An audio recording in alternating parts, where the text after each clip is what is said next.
Live here at the Charles Schwab Challenge with James Edmondson, caddy for Ryan Palmer. Thanks for taking a little time out today. Yeah, man. As you know, this is my home here, so this is very easy for me, and we're more than happy to have this little conversation with you. Absolutely. I mean, I don't even know, where do you go? Like, you finish a round of golf, where are you going to go have a cocktail afterwards? So right down here is the 18th hole, obviously. I don't know if you can't see it here on the... Yeah, we got a great view here, 18, 17, 16. Yeah, it's probably one of the best spots at the club here. But I usually will walk right off of the 18th, cross the path here underneath the clubhouse here, and go to the 19th hole. Yeah. It's our kind of men's area. And that's pretty much the only... I'm either there or I'm on the golf course. Yep. Or I'm in the parking lot going home. Those are kind of my three spots that I'll touch around here. One under out there today, so solid start. I mean, tell me a little bit about the round out there today, some of the challenges you guys faced. It was a beautiful morning, and then the wind kind of kicked up. Yeah, I think we had the easiest part probably of the week was those first, hour to 2 hours of the round. Ryan played beautifully. I mean, he was driving it right down the middle, on the greens, making the putts. I think we were 4 under through our first 6 holes. And then a couple loose swings there, made bogeys, shot 2 under on the back. Yep. Then the wind started blowing. You could probably hear it on the mic right here as these trees are whipping around.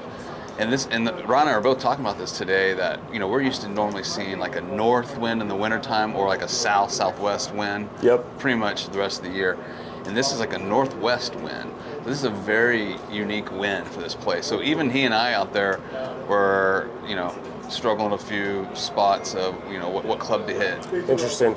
Yeah, that makes sense. I mean, I look at any time that west one pops out, it was like it showed up at the Players Championship this year on one day too. I saw. What's that like caddying at a place that you guys know so well? I think it's definitely an advantage because, I have seen every wind here. Yeah. I've been here, this is my 17th year now as a member. Played probably over 1,000 rounds here. So I feel like it's a definite advantage to be at home, especially this place. It's kind of like this place, Hilton Head. It's kind of like this where, the local knowledge is huge, especially with the way that this sits down low, so there's a lot of swirling winds as well. I feel like the guys on tour, they do appreciate this stop, but I think you probably have an interesting perspective seeing all the other places too. Just how special and unique is Colonial Country Club in this tournament, the Charles Schwab Challenge? Well, so when I first started coming out here, I was 8, 9, 10 years old, born and raised here. And so that would have been in the mid to late 80s. Dan Pohl was the first tournament I remember. I remember watching Dan Pohl beat Payne Stewart in the playoff. I remember that set right there on 16 behind the green. I just assumed it was all like this. I thought every tournament on the PGA Tour was like Colonial.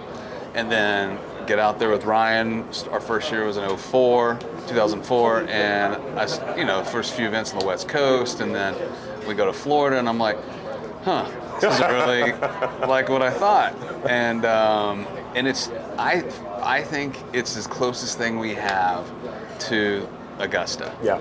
This is member run. There's a ton of pride with all the membership. Everybody really they really appreciate the pros that come in. They want to have the best field they can get. Sometimes we're not in the best part of the schedule, with the major before, and then Memorial's next week and another major. But you look at the field. I think a lot of tournaments on tour would love to have this field. This is a fantastic field. It really is. Not often you get. Whenever you have the number one player in the world at your tournament, you can't get any better than that. That's true, for sure. So I guess another part of this place, what was I going to ask you? Member here for 17 years said, but 4-time club champion. Yeah. And I watched you tee off yesterday. You played in the Pro-Am with Jordan Spieth, your buddy. Yeah. And second time in a row, 2 years in a row, you've played in the Pro-Am not with Jordan, but what was that like yesterday out there with him and playing in the Pro-Am? So yesterday was a lot of fun. I played last year all 18 holes with Ryan. And this year, the guys I play with, they were like, we did that last year. See if we can, get us somebody that's fun. And so I was able to talk to the people at Charles Schwab, and they were super cool about kind of letting our group to play with Jordan. And so we got to do that. and we were able to play a little money game out there, so that made it more enjoyable. And then we played with Brendan Todd on the next 9, and actually his caddy Kurt was telling me, he's like, I love this. He goes, I've never seen Brendan grind so hard on a Wednesday before the first round, because I mean we were trying to win. Yeah. And anyway, it was a lot of fun. I talked to Greller on the putting green when you guys were done, and he was telling me about how you guys play a lot of practice rounds together, and one of the things you do is like you do like the hardest putt on the green, or maybe it's like the pro hits a shot and then the caddy's got to finish out, right? Yeah. So the way it is they play like basically a birdie game. Okay. So if the pro misses the putt, okay, the caddy can come in and play they win half if they make it. And so we've done that, golly, for 10 years. Right. And that's kind of our thing. So he said that you don't putt as good in that game, and you're always like, yeah, it's not my putter or whatever. Yeah. And so then he said yesterday he was really impressed with your putting. He said James finally holds some putts out there yesterday. And that's what I kept telling him. I go, Greller, it's my own putter. I said, I'm putting with Ron's putter, and he's got a different grip. I pull it all the time. And so that's what I told him. I was like, this is I have my putter. I can hold my own. What's the key to the greens out here, I guess, I'm sure people pick your brain all the time. Yeah, I tell people what you see generally is what's going to happen. Mm-hmm. You know, because it's so subtle, so many subtle spots, and the tour officials, they do such a good job of the pin placements. Yeah. In my opinion, they always find those little subtle spots. When you're out here working, but yeah, you got to believe what you see and go with it. Now, when you have wind like this, now you have to kind of factor that in sometimes, and are you going to get gusted or not? Yeah. So a few other details that you want to focus on. What's your career low round playing here? So my career low was a 62. That was a while back. Yeah. But I shot 62. Actually, today, can I tell you this quick story? Yeah. So today we're playing Ricky Fowler and Sanjay M. So we're coming off a 9 today, our last hole, and Ricky asked me that question. He goes, "What's your low out here?" I said 62, and he was like, I said, that was a long time ago. It doesn't matter. I said 62 is pretty good. I said, yeah, well, let me follow up with it. I said about 8 years ago, we're in the same, coming off that tee with Ryan. Thursday morning, we teed off the back, finishing on 9. Ryan was 7 under par Thursday morning, and 2-3 shot lead. And it's first day, but there was a little bit of energy going on in the air, around. A lot of people were following. He was playing really well, and we had a weight there in that fairway.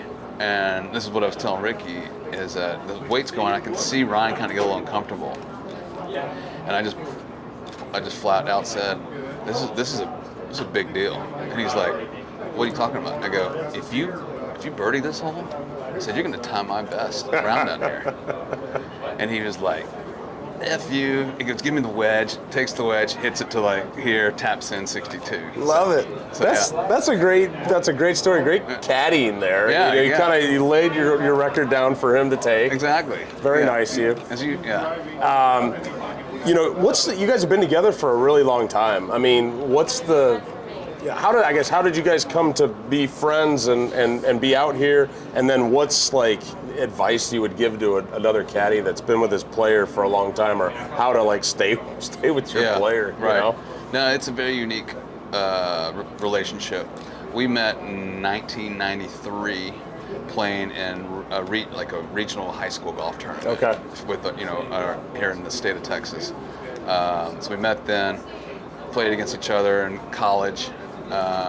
Traveled together on the mini tours, did that for a little bit, and then I started caddying for him end of 2002. Mm-hmm. I had a job waiting for me in Southern California, and I told my mom, I was like, I'm gonna go do this caddy thing. I think I'm not ready to get away from the game. And of course she thought I was an idiot, and now she's biggest fan now. Yeah. So now this is our 19th year on tour. 20 total. We had the 1 year on the nationwide tour, now the Korn Ferry tour. But the one thing I would say, and I've told a few of these guys, is you got to stay relevant. I think that's the key. But I think it's the key in life. It's in any other business with your wife. with your kids. You know, it's like just keep it fresh and keep things new, and because it's so easy to get just bogged down and stuck. Yeah. And I think if you can do that, I think that really helps in everything. Yeah, But, I like that. That's good. So you've been involved with the APTC, the Association of Professional Tour Caddies, for a number of years. Been on the board and stuff. And there's been a lot of really cool advancements for caddies, making our lives better, I guess. How far have we come in that? And what do you see kind of the future? I mean, when we were first out here, I mean, we had really no health care. We had really nothing as far as seed, let's call it seed money, if you will, for these guys. And we got kicked this thing off. That was kind of 3 pillars. We wanted health insurance, better treatment at the events, and retirement. Those are kind of the 3 things we looked for. Well, now all the guys, if you come out on tour now as a single male or female, your health insurance is covered now because the tour now subsidizes for the guys. So that's great. So we got that. The treatment is 10 times better than it was. I mean, there was a time when we weren't weren't even allowed in the clubhouse. And this week, guys are valeting right here with the pros. They're walking through. Now they're letting us in the locker room, which I think the pros like it because they had to vote on that, right? They want, the more we can do for them, to make their life easier, the happier they are. Yeah. And so now we roll right on in, go through the locker room, get all the stuff. They put us in another room downstairs, and so the treatment every week is exponentially increased. The retirement part, we have the Janet King towel deal, so that's a pretty good chunk of change the guys are able to, can put into that retirement, if you will. And we're not quite there, in my opinion. I think things can always improve, but that's why we, have an organization now that's able to, hopefully move that into the future. Right. All right. Well, what's the rest of your week look like? I mean, you got round 2 tomorrow, afternoon, I guess. You get a lot of friends and family coming out to watch you guys and stuff. A lot of my whole family comes out. I've got 2 girls. They're now kind of getting into it a little bit more, which is kind of cool. My wife's always kind of been into it. She's always been a big supporter, but it's fun to see now. We've got an 8-year-old and a 15-year-old, and like the last year, they're really starting to get into it. So it's really cool to be able to share like this week with them, because obviously they're members here with me, and they get to see this side of it. A lot of friends are out here. Sometimes I kind of purposely keep my head down, especially going from like some greens to tee, because I don't want the distraction for my guy. Right. And so, but I still love it. There'll be a day they stop yelling your name. Right. So as long as they're still yelling, you feel like you're doing something good. Staying relevant. I like it. Well, hey, thanks to the club for having us out this week. It's a great show, and thanks for taking some time this afternoon with us. You got it, man. Thank you. Cheers. All right.